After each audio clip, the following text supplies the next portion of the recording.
2 anyos pa sa nag-practice na siyang kanta. Ang kiyang mga tiyo, ilulu, pastor. Gumina na baga lahat na dyan Oh, idi ngunyan ano na siya ming napasigaw. Sa sarong ganap na mabuting anak. Ibig sabihin, sinasamahan siya ng katotohanan. Kasi kapag kasama mo ang Espiritu ng Diyos, Banal na ka Espiritu lagi, na yun. Panalo ka lagi. Bago siya umatake sa pagkanta, nanalangin. Yung pinagtagumpay baga, katulad kay David. Lahat ng gira ni David. Dinaog niya si Gulayat. Pero pagdating sa babae, bagsak siya. Hambo Kaya lang. ang pinakang matinding kalaban, babae. Gusto ning silam.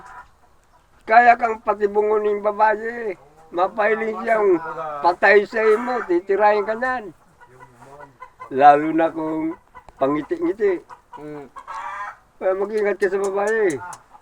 Di Ay, basta-basta kumabadusan magtiwala, mo. ano? Kung mabadusan mo, ano yung pakaon mo? Maniwang. Hanggang sa mamamatay. Papatayin ka rin ng Diyos. Pinabayaan mo yan. Ginuto mo. Bago ka mag-asawa, alam mo ano, papakain ko dito. Wala akong alam na trabaho. Maliban magkandot ng cellphone.